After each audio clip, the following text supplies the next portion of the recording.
1922 में निम्नलिखित में से किसके द्वारा उद्गार व्यक्त किया गया कि भारतीय संविधान भारतीयों की इच्छा अनुसार होगा? महात्मा गांधी द्वारा, मोतीलाल नेहरू द्वारा, गोपाल कृष्ण गोखले द्वारा या बाल गंगाधर तिलक द्वारा? तो ये कथन किसका था? तो इसका जो सही उत्तर हो जाएगा वे महात्मा गांधी द्वारा कहा गया कि भारतीय संविधान भारतीयों की इच्छा अनुसार होगा। अगला क्वेश्चन है कि 1924 ईस्वी में किसके द्वारा ब्रिटिश सरकार से यह मांग की गई कि भारतीय संविधान के निर्माण के लिए संविधान सभा का गठन किया जाए? तो व्यक्ति कौन थे? एम.एन. राय, मोतीलाल नेहरू, महात्मा गांधी या गोपाल कृष्ण गोखले? तो इसका सही उत्तर हो जाएगा महात्मा गांधी द्वारा। नेक्स्ट क्वेश्चन है कि संविधान सभा को किसने मूर्त रूप प्रदान किया?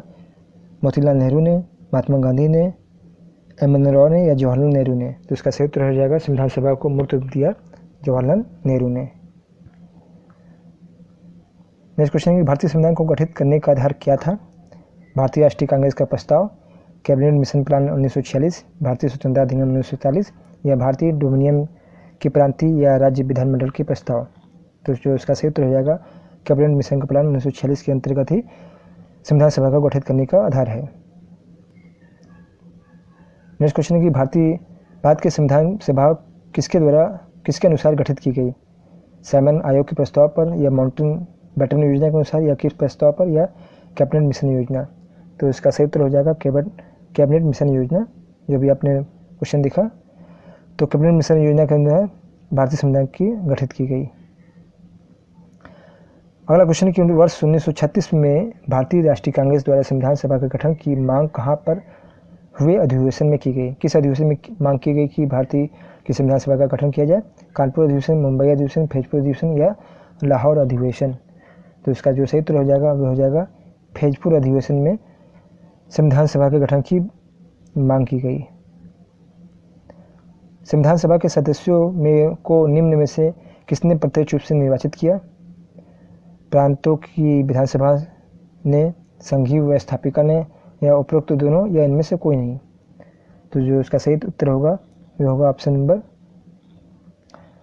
ए, प्रांतों की विधानसभाओं ने संविधान सभा के सदस्यों को प्रत्यक्ष रूप से निर्वाचित किया।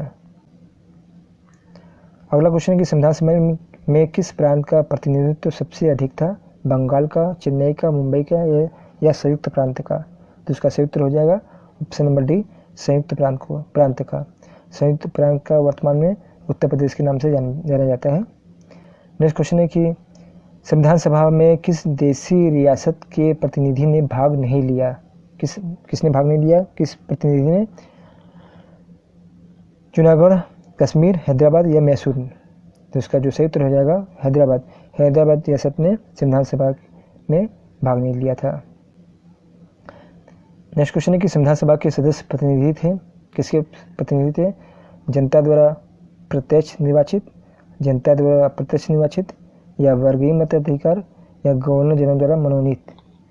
तो जो उसका सही उत्तर हो जाएगा वो ऑप्शन नंबर बी, जनता द्वारा प्रत्यक्ष की बात नहीं हो रही है, अप्रत्यक्ष निर्वाचित सदस्यों द्वारा ये हुआ था। संविधान सभा के सदस्य प्रतिनिधि थे। नेक्स्ट क्वेश्चन है कि भारतीय संविधान को किसने बनाया? संविधान सभा ने बनाया, भारतीय संसद ने बनाया, ब्रिटिश संसद ने बनाया या गवर्नर जनरल ने बनाया? तो गवर्नर जनरल ने नहीं बनाया, ब्रिटिश संसद ने नहीं बनाया, भारतीय संसद ने नहीं बनाया, जबकि भारतीय संविधान सभा ने भारतीय संविधान को बनाया। तो इसका सही उत्तर हो जाएगा संविधान सभा। नेक्स्ट क्वेश्चन है कि भारतीय संविधान सभा की स्थापना कब हुई? 10 जून 1946 को, 26 जनवरी 1949 को या 9 दिसंबर 1946 को या 26 दिसंबर 1949 को? तो संविधान सभा की स्थापना जब हुई थी, तो संविधान सभा की जो स्थापना हुई थी वे हुई थी 9 दिसंबर 1946 को, और 9 दिसंबर 1946 को संविधान सभा की पहली भी बैठक हुई थी। क्वेश्चन इस तरह से पूछा जाता है कि संविधान सभा की पहली बैठक हुई थी तो वो 9 दिसंबर 1946 को हुई थी। कहाँ हुई थी? दिल्ली में हुई थी। अगला क्वेश्चन कि संविधान सभा का प्रथम अधिवेशन कहाँ हुआ? तो आपको बता दिया गया था दिल्ली में हुआ है। नेक्स्ट क्वेश्चन है कि संविधान सभा के अस्थायी अध्यक्ष, क्वेश्चन 2 उसमें पूछे जाते हैं, एक अस्थायी अध्यक्ष और एक स्थायी अध्यक्ष पूछा जाता है। तो पहले अस्थायी अध्यक्ष बनाया गया था, तो किसे बनाया गया था? अम्बेडकर को, राजेंद्र प्रसाद को, सच्चिदानंद सिन्हा को या के.एम. मुंशी को? तो जो अस्थायी अध्यक्ष थे वे सच्चिदानंद सिन्हा थे, जिन्हें 9 दिसंबर 1946 को बनाया गया था। और संविधान सभा के स्थायी अध्यक्ष कौन थे? तो BN राव, अम्बेडकर, सच्चिदानंद सिन्हा या डॉक्टर राजेंद्र प्रसाद। तो सच्चिदानंद सिन्हा ये अस्थायी अध्यक्ष थे, तो इसका सही उत्तर हो जाएगा डॉक्टर राजेंद्र प्रसाद जो थे ये स्थायी अध्यक्ष थे। कब बने? ये 11 दिसंबर 1946 को, जो बैठक हुआ था 9 दिसंबर 1946 को, उसके 2 दिन बाद। नेक्स्ट क्वेश्चन है कि संविधान सभा के संवैधानिक सलाहकार कौन थे? शरद चंद्र बोस, KM मुंशी, रफ़ी अहमद किदवई या वेंगल नरसिंह राव। तो संवैधानिक सलाहकार जो थे वे, उसका सही उत्तर हो जाएगा वेंगल नरसिंह राव ही इसके संवैधानिक सलाहकार थे। संविधान सभा की प्रारूप या मसविदा समिति के अध्यक्ष कौन थे? राजेंद्र प्रसाद, मोतीलाल नेहरू, अम्बेडकर या पुरुषोत्तम दास टंडन। तो जो प्रारूप समिति के जो अध्यक्ष थे वे थे, जिन्होंने प्रारूप बनाया, वे थे डॉक्टर भीमराव अम्बेडकर। संविधान सभा की प्रारूप समिति की समझ प्रस्तावना का प्रस्ताव किसने प्रस्तुत किया? प्रस्तावना की बात हो रही है, तो अम्बेडकर ने, BN राव ने, महात्मा गांधी ने या जवाहरलाल नेहरू ने। तो जो प्रस्तावना प्रस्तुत किया गया था वे जवाहरलाल नेहरू द्वारा प्रस्तुत किया गया था। नेक्स्ट क्वेश्चन है कि संविधान सभा के उद्देश्य प्रस्ताव को किसने प्रस्तुत किया? सच्चिदानंद सिन्हा, अम्बेडकर, कृपलानी या जवाहरलाल नेहरू। तो जो इसका सही उत्तर हो जाएगा वे होगा जवाहरलाल नेहरू ने उद्देश्य प्रस्ताव प्रस्तुत किया, और प्रस्ताव भी नेहरू ने ही प्रस्तुत किया था। नेक्स्ट क्वेश्चन है कि संविधान सभा की संघीय शक्ति समिति के अध्यक्ष कौन थे? सरदार पटेल, B. अम्बेडकर, अब्दुल कृष्णस्वामी अय्यर या पंडित जवाहरलाल नेहरू। तो संघीय शक्ति समिति के जो अध्यक्ष थे वे थे पंडित जवाहरलाल नेहरू। नेक्स्ट क्वेश्चन है संविधान सभा, भारतीय संविधान को अपनाया गया किसके द्वारा? संविधान सभा द्वारा, गवर्नर जनरल द्वारा, ब्रिटिश संसद द्वारा या भारतीय संसद द्वारा। तो ब्रिटिश संसद और गवर्नर जनरल द्वारा संविधान सभा को नहीं अपनाया गया। अब ऑप्शन बचता है संविधान सभा द्वारा या भारतीय संसद द्वारा। तो इसका सही उत्तर हो जाएगा संविधान सभा द्वारा भारतीय संविधान को अपनाया गया था। नेक्स्ट क्वेश्चन है कि भारतीय राष्ट्रीय ध्वज की रूपरेखा को अंगीकार किया गया भारतीय संविधान ने कब किया था? 23 दिसंबर 1947 को, 13 सितंबर 1947 को, 25 अगस्त 1947 को या 22 जुलाई 1947 को। 22 जुलाई 1947 को किया गया था। 22 जुलाई जो भी बीता है हाल ही में, तो उस दिन राष्ट्रीय ध्वज की रूपरेखा दिवस मनाया जाता है। नेक्स्ट क्वेश्चन है कि संविधान सभा का अंतिम रूप किस दिन आखिरी बार मिली? 26 नवंबर 1949, 24 जनवरी 1950, 5 दिसंबर 1949 या 25 जनवरी 1950। तो इसका सही उत्तर हो जाएगा 26 नवंबर 1949 को संविधान सभा को अंतिम रूप प्रदान किया गया। 26 जनवरी 1950 को इसे लागू किया गया था। आर्य शब्द का शाब्दिक अर्थ है वीर योद्धा, श्रेष्ठ या कुलीन, यज्ञकर्ता या पुरोहित या विद्वान। तो जो इसका सही उत्तर होगा वो होगा ऑप्शन बी, श्रेष्ठ या कुलीन शब्द आर्य शब्द को इंगित करता है। नेक्स्ट क्वेश्चन है कि इनमें से किस फसल का ज्ञान वैदिक लोगों को नहीं था? जौ, गेहूँ, चावल या तंबाकू। तो इसका सही उत्तर हो जाएगा तंबाकू का ज्ञान वैदिक काल के लोगों को नहीं था। नेक्स्ट क्वेश्चन है कि उत्तर वैदिक काल के वेद विरोधी या ब्राह्मण विरोधी धार्मिक अध्यापकों को किस नाम से जाना जाता था? यजमान नाम से, श्रमण या अर्थवन या श्रेष्ठिन। तो इसका सही उत्तर हो जाएगा उन्हें श्रमण नाम से जाना जाता था। वैदिक गणित का महत्वपूर्ण अंग है शतपथ ब्राह्मण, अर्थवेद, शूलसूत्र या छांदोग्य उपनिषद। तो इसका सही उत्तर हो जाएगा वैदिक गणित का महत्वपूर्ण अंग जो है वे शूलसूत्र है। शूलसूत्र जो है एक ज्यामिति पर आधारित पुस्तक है। यह क्वेश्चन है कि किस वेद में प्राचीन वैदिक युग की संस्कृति के बारे में सूचना दी गई है? किस वेद में प्राचीन वैदिक युग की संस्कृति के बारे में सूचना दी गई है? तो इसका सही उत्तर हो जाएगा ऋग्वेद में। ऋग्वेद सबसे प्राचीन ग्रंथ है। यजुर्वेद जो लिखा गया वह गद्य पद्य दोनों में लिखा गया है और यह इसमें यज्ञ से संबंधित क्रियाकलापों का वर्णन है। अथर्ववेद में जादू टोना से संबंधित क्रियाकलाप वर्णन है और सामवेद जो है वे संगीत से संबंधित वेद है। नेक्स्ट क्वेश्चन है कि वेदों की संख्या कितनी है, 2, 3, 4 या 5। 4 हैं। वेदों की संख्या कितनी है, 4 है। कौन कौन से हैं, ऋग्वेद, यजुर्वेद, सामवेद और अथर्ववेद।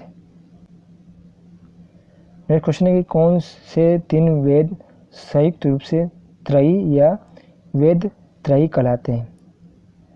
ऋग्वेद, यजुर्वेद या सामवेद, ऋग्वेद, यजुर्वेद या अथर्ववेद, ऋग्वेद, सामवेद या अथर्ववेद, यजुर्वेद, सामवेद या अथर्ववेद। तो जो इसका सही उत्तर होगा वे होगा, सही उत्तर होगा ऋग्वेद, यजुर्वेद और अथर्ववेद को वेद त्रयी या त्रयी कहते हैं। इसमें जो है सामवेद को शामिल नहीं किया गया है। नेक्स्ट क्वेश्चन है कि भारत के राज्य चिन्ह में प्रयुक्त होने वाला शब्द सत्यमेव जयते किस उपनिषद से लिया गया है। ऑप्शन है मुंडक उपनिषद से, कंठ उपनिषद से या इस उपनिषद से या बृहदारण्यक उपनिषद से।